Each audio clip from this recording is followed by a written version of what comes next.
Todos sabemos qué es Auschwitz, el campo de concentración más grande de la historia, un lugar oscuro y siniestro que marcó para siempre a la humanidad. Esta fábrica de la muerte, ubicada en Polonia, vio morir de manera industrializada a más de 1 millón de los 6 millones de judíos asesinados durante los tiempos de los nazis. Sin duda alguna, este fue uno de los momentos más dolorosos de los últimos tiempos. Seguramente muchos de nosotros hemos visto miles de películas y documentales sobre este tipo de lugares. Pero a pesar de que es parte de la historia y se considera de alguna forma un capítulo cerrado, lo más normal sería que los humanos hubiéramos aprendido la lección para no repetir las barbaridades allí cometidas por los alemanes, pero no es el caso. Siempre que pensamos en campos de concentración, pensamos en la Segunda Guerra Mundial. Son los más famosos, pero no son los únicos. Para no ir tan lejos, recordemos por un instante los centros de reclusión masiva en Canadá durante la Primera Guerra Mundial, donde por orden del gobierno canadiense se capturaban a todos los inmigrantes de Ucrania y algunos países de Europa del Este para internarlos en campos bien al norte del país. ¿La razón? Estos inmigrantes podrían ser aliados del enemigo, ya que venían del territorio del Imperio Austrohúngaro en Europa.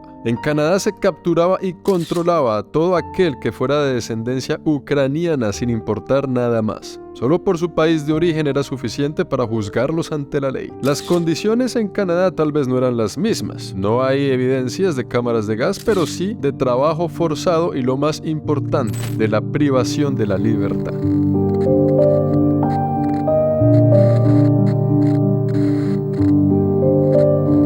Otro ejemplo son los campos de concentración chilenos en Tierra del Fuego durante el exterminio de los Selknam, o también conocidos como los Onagwo, los cuales eran los indígenas de la región del Cono Sur. Y si seguimos así, la lista parece ser infinita. En estos días se ha vuelto noticia la popular cárcel de Bukele en El Salvador, que por cierto, El Salvador se ha convertido la envidia de muchos países de América Latina, incluyendo Colombia. Lo que me llama la atención de todo esto es nuestro presidente colombiano cuando lanza un comentario refiriéndose a la cárcel de Bukele como un campo de concentración. El campo de concentración de El Salvador. Me pregunto yo entonces, ¿será que el presidente de mi país conoce los campos de concentración y sus historias para dar un comentario de estos con tanta propiedad? De pronto sí, de pronto no. Y si ese fuera el caso, ¿podría considerarse la cárcel de El Salvador como un campo de concentración? ¿Cuál es la diferencia entonces entre una cárcel y un campo de estos? Para entenderlo bien de fondo, los invito a que comencemos con este recorrido. Esto que se ve por detrás de mí es la entrada principal de Auschwitz I, la parte más pequeña del gran Auschwitz, que se divide en 2 fragmentos. Aquí vamos a tener una noción más o menos de lo que era la vida en esos campos de concentración, mientras nos dirigimos a la segunda parte, que también está bastante intensa. Este es un lugar que siempre ha existido, ¿no? En una ciudad que suena algo parecido a Auschwitz, que es la forma alemana de pronunciarla, pero todos estos edificios de aquí eran parte de las Fuerzas Armadas de Polonia. Cuando Alemania se toma a Polonia, obviamente remueve a los militares y le dan un uso diferente, un propósito distinto a todos estos edificios. Al principio esto funcionó como una prisión para la gente de Polonia. Cuando llegaron los alemanes e invadieron el país, metieron aquí a muchos polacos, sobre todo cristianos, ni siquiera judíos. Pero después de un par de años la situación cambió dramáticamente. Aquí justo después de la entrada encontramos un lugar, una casa, donde se ubicaba una especie de orquesta para tocar música. Pero no era música para entretener a los prisioneros, era para hacerlos marchar entrando y saliendo de los trabajos forzados a los que eran obligados en este lugar. De esta forma era muy fácil contar cabezas, ya que cuando estaban marchando estaban organizados y así los alemanes podían hacer un conteo de la gente, al ritmo cínico de algún vals o alguna canción de música clásica del momento. Una de las grandes torturas del día a día de los campos de concentración era la llamada del día, la llamada diaria para que los prisioneros formaran, y comenzaban las rutinas mañaneras. Las llamadas de la mañana podían durar inclusive horas. Hay récords que indican que duraban hasta 12 horas en el peor de los casos, donde los prisioneros tenían que estar de pie, sin moverse, en el frío, en el barro. Y ustedes saben cómo era la cosa en ese entonces para los rebeldes que no obedecieran, que osaran a moverse o a sentarse o a mover las rodillas. Y eso sucedía en este tipo de lugares. Estamos en este momento en Auschwitz I, pero también hay Auschwitz II. Esa es la parte pequeña y la otra es la parte más grande. Todo esto ya existía antes de la guerra. Los alemanes realmente no tuvieron que construir nada en esta zona. Los rieles, las carrileras de tren, los edificios, todo ya estaba montado, ya que esto existía antes. Esto era una ciudad, esto era un pedazo dentro de una ciudad muy importante. Y todos estos edificios de alrededor eran bases militares de los polacos. Los mismos edificios fueron usados después como cárceles para los mismos cuando Alemania se toma a Polonia. Aquí no solo metían judíos, al principio era solo para el ejército de Polonia. Unos años más tarde, cuando capturaron a todos los judíos, los metieron aquí, pero eso lo veremos más adelante en Auschwitz II. Este recorrido hasta ahorita comienza. Como se dan cuenta aquí en mis espaldas, esto se siente como una prisión. Aquí llegaba la gente. Auschwitz I.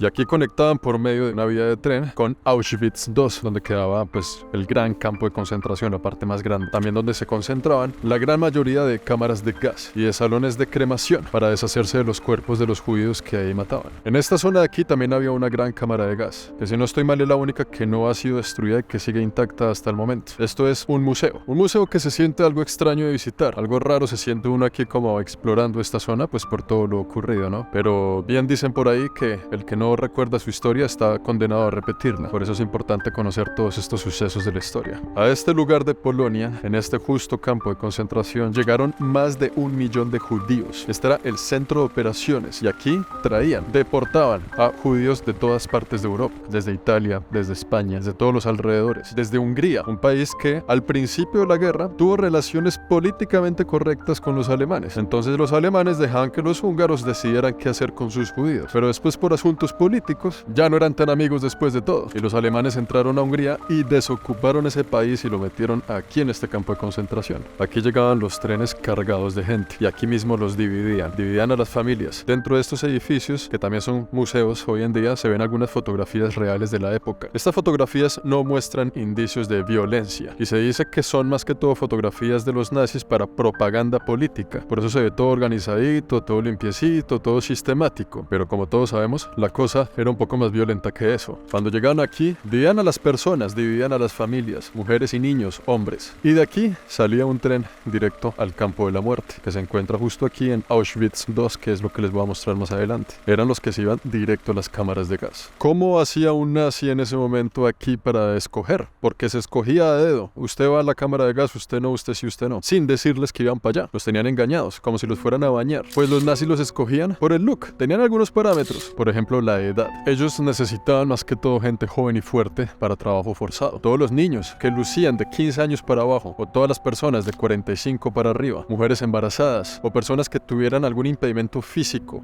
o mental que fuera fácil de ver a simple vista, los mandaban para los trenes que iban directico al campo de la muerte. Y a todos los demás los dejaban por aquí en la zona, en un sistema de esclavitud y de trabajo forzado imposible de escapar. Aquí también en estos muros hay unas fotografías a las cuales uno no les puede tomar fotografías, ¿no? Y también hay un catálogo, una parte del museo que es bastante perturbadora. Y es que a las personas, antes de meterlas en las cámaras de gas, los rapaban. Y aquí está almacenado todo el pelo real de los judíos. Pero ustedes no se imaginan el muro entero lleno de pelo, porque el pelo lo utilizaban en Alemania para procesos industriales. Lo empaquetaban como si fuera un producto y lo compraban por kilos. Era una fábrica donde las partes del cuerpo de la gente se vendían como si fueran un producto industrial más. Y de aquí mismo directo salía hacia Alemania. Cuando usted era traído a este sitio, usted perdía su identidad. Usted ya no se llamaba Juan, Pedro o José. Usted le asignaban un número y usted tenía que aprenderse ese número porque de ahora en adelante usted se llamaba así. Y el número era en alemán. Haga de cuenta, prisionero 30.528. ¿Cómo se dirá eso en alemán? Y ahí donde usted lo diga de forma incorrecta. Todo esto funcionaba como una maquinita. Una empresa, una industria, que la mano de obra nazi detrás de la ingeniería de todo esto eran personas muy educadas en Alemania. Aquí venían ingenieros, arquitectos, los grandes pensadores de la industria para volver esto una industria de la muerte. Aquí se realizaban trabajos forzados, pero los que más sufrían eran los que llevaban a cabo esos trabajos al exterior, porque en Polonia un invierno puede llegar a ser de menos 25 grados. Ellos tenían más chances de morir también de hipotermia, pero el hambre era una de las que más mataba gente. El desayuno era tal vez una sopita de verduras con ningún nutriente por dentro, y en el almuerzo le daban otra de la misma sopa. Verduras que en muchas ocasiones estaban ya podridas, y en la noche les daban un pedazo de pan. Cuando usted tiene hambre y empieza a sufrir de hambre, su cuerpo empieza a alimentarse y a buscar nutrientes dentro de sí mismo. Su cuerpo empieza a comerse a sí mismo, a comerse sus huesos, a comerse sus órganos, a comerse su propia piel. Pero como si esto no fuera suficiente, dentro de estos edificios también podemos ver las condiciones de vida de aquel entonces, que varían dependiendo de la era y el momento exacto de este campo de concentración. Vemos que el piso podría ser paja en algún momento, algún tipo de colchoneta en algún otro momento, y los camarotes de madera que muchos hemos visto en otra época del mismo campo de concentración. Y cuando usted sobrevivía a estos trabajos forzados, el hambre, el frío, de pronto le daba hambre, le daban el papayazo y ¡pum! Usted se intentaba robar un pan, lo metían en otra unidad, lo que se considera una cárcel dentro de la misma cárcel, que eran habitaciones de tortura. Esto de aquí era una prisión dentro de la prisión. Aquí metían a los prisioneros que se portaban mal, intentaban robarse comida o que no obedecían, y aquí los castigaban de manera diferente, como si todo esto ya no fuera un castigo suficiente. Hay unas celdas especiales, que era donde se condenaba a la gente a morir de hambre. En esas celdas, cuando usted cometía algún delito para los nazis, cualquier cosa que fuera, lo metían ahí y lo dejaban a ver cuánto tiempo duraba sin alimento hasta que moría. Pero algunos de los sobrevivientes de esas cámaras de tortura los traían a estas unidades. Y como si fuera poco, saliendo de la prisión, dentro de la prisión, encontramos estas unidades medicinales, centros médicos, laboratorios, donde se hacían experimentos en la gente, experimentos para la infertilidad. Muchas veces los castraban, y pues ya se imaginarán la cantidad de horrores a los que eran sometidos dentro de estos mismos muros. Muchos de los productos que usamos en la actualidad provienen de este lugar, como por ejemplo algunos de los métodos anticonceptivos más utilizados por las mujeres nacen de los experimentos en reclusas que hacían en Auschwitz, en el nombre supuesto de la ciencia. Otros productos que usamos hoy en día provenientes de los campos de concentración nazis son algunas medicinas que se utilizan para el tratamiento del VIH. También debido a tantos casos de hipotermia por parte de los judíos en invierno, los desarrollos para el tratamiento de la misma fueron muy importantes, sobre todo para temas de cardiología moderna. Muchos otros desarrollos de la época han sido archivados por su pasado antiético. A la salida de esa celda de castigo se ven estos postes con un ganchito arriba al metal. Esa era otra de las formas de castigo conocidas, ¿no? Porque todo esto es con testimonios y con experiencias vividas de la gente que sobrevivió para contar. Muchas de las porquerías que aquí hacían nunca lo sabremos, nunca las conoceremos, pero en esos ganchos metálicos amarran a la gente de las muñecas, pero se aseguran de que el pie no tocara el piso, los dejan ahí colgando hasta que se le dislocaban los hombros, porque a alguien se le ocurrió que esa era una buena idea para castigar a alguien. Esto de aquí atrás sirvió como uno de los primeros crematorios. En esa chimenea salía humo y cenizas que pues básicamente era piel humana. Era una máquina de destrucción. Tenía en el techo pegado unos tubos como para hacer el semblante de duchas, pero ahí cabían 600 personas que después de someterlas a respirar el gas de la muerte, las metían aquí en estos grandes hornos para cremarlas y desaparecerlas. Nosotros tenemos el concepto de que una cámara de gas da una muerte silenciosa y tranquila entre comillas, pero la verdad es que es todo lo contrario. El gas que se requiere para esto da a la persona una muerte bastante lenta y aún más dolorosa. Este gas llamado Ciclón B era producido en Alemania originalmente como insecticida, pero durante el Holocausto se comprobó que también era muy eficiente para desaparecer de forma masiva a la raza humana. Todo esto ha sido parte de Auschwitz I, que es donde comienza toda esta locura, todo este genocidio. Ahora vamos a Auschwitz II, para que vean cómo esta idea principal se lleva a términos industriales, mucho más grande, mucho más sistemático, mucho más macabro, mucho más infernal. Eso que se ve ahí por detrás de mí, esa es la famosa entrada a Auschwitz, la sección número 2. Es un enorme campo, gigante. Vamos a caminar mucho. Por esa misma puerta, ahí está la carrilera del tren. Si usted venía en ese tren, las probabilidades de volver a salir eran muy bajas, porque aquí estaba el campo de la muerte. En realidad, al fin y al cabo, pues todo era un campo de la muerte, ¿no? Solo que aquí fue donde se trasladaron las cámaras de gas para hacerlo de forma masiva. Nomás pasar por estas carrileras de tren da escalofrío imaginarse lo que sentía la gente llegando aquí, ¿no? En esos vagones fríos de madera. Y les digo, estamos en febrero o marzo, está haciendo mucho frío todavía. Esta parte sí fue construida por los alemanes. La idea era traer a todos los judíos prisioneros aquí, a esto que ya no existe, donde había múltiples cámaras de gas gigantes. Y ellos pensaron, pues, que si vamos a acabar con toda la raza judía, mejor traigámoslos a todos en tren directos para la cámara de gas, como si fuera un matadero, literal. Ustedes saben que los nazis eran un partido político, ¿no? Y como todos los partidos políticos, hay bastante propaganda y los gobiernos no siempre quieren que se muestre la verdad sobre lo que están haciendo. En ese entonces, la Cruz Roja Internacional quería visitar aquí el lugar para ver las condiciones, ¿no? Y mostrarle al mundo exterior que no estaba tan mal la cosa después de todo. Los nazis decían que no, los judíos aquí tienen su pequeña ciudad donde están viviendo bastante bien, que ellos mismos le construyeron una infraestructura para que estén cómodos. La Cruz Roja quería venir a visitar a comprobar que eso era así. Entonces ellos dijeron, necesitan pedir permiso, denos un par de mesecitos. Y en ese par de mesecitos construyeron todo lo que está aquí atrás, porque había mucha gente, unos encima de los otros. Entonces ahí los acomodaron, también hicieron plazoletas, algunos restaurantes, cafeterías, toda una ciudad completamente falsa para crear la propaganda y la ilusión de que aquí la gente estaba viviendo una vida digna, pero eso era completamente falso. Inclusive a los reclusos, aquí a los prisioneros, los obligaban a aprender a bailar y a hacer escenografías para entretener a los visitantes que nunca vinieron, porque aquí jamás llegó la Cruz Roja a corroborar absolutamente nada. Como se dan cuenta, es un gran terreno dividido en dos, al lado este y al lado oeste de la carrilera de tren. Hacia la izquierda es donde la gente que llegaba se tenía que registrar. Usted tenía derecho a traer una maleta y la gente que venía aquí pues metía sus pertenencias de mayor valor en esa maleta. Para nada, porque después se la quitaban. Todo era una ilusión psicológica para que usted no supiera realmente, así supiera en el fondo, lo que le iba a pasar. Cuando entraba aquí a estos corredores, le quitaban toda su ropa, le quitaban esa maletica con sus pertenencias, le quitaban su nombre y ahí es donde le asignaban un número. Después le iban a dar un baño, una ducha, que era para muchos la única ducha que tomarían en los días a venir. Cuando a usted le asignan un número, usted ya deja de ser la persona que era, por ende deja de tener la familia que tenía. Algunos de los pocos sobrevivientes han dicho que este era el lugar donde vieron a ese familiar por última vez. La última vez que vi a mi hijo, mi papá, mi sobrino, mi tío, lo que fuera, sucedía aquí detrás de esta malla. Esta rara estructura es un monumento que hicieron ya años más tarde. Cada una de estas placas tiene el mismo mensaje, pero en diferentes idiomas. No lo encontré en español, pero ahí más o menos dice que este es un lugar donde los nazis mataron a más de 1 millón de hombres, mujeres, niños y judíos de todas partes de Europa. Que este sea un grito de desespero de la humanidad y que permanezca para siempre. Oiga, ¿qué idioma es este que se entiende tan bien? Esto de aquí es otro de los crematorios. Después los crematorios los tumbaron, ¿no? El único que no destruyeron fue el que les mostré al principio, pero el resto sí, estos eran gigantes. Cuando usted llegaba y lo registraban, le asignaban su nuevo hogar. Toda esa sección era la sección de mujeres y niños. A los niños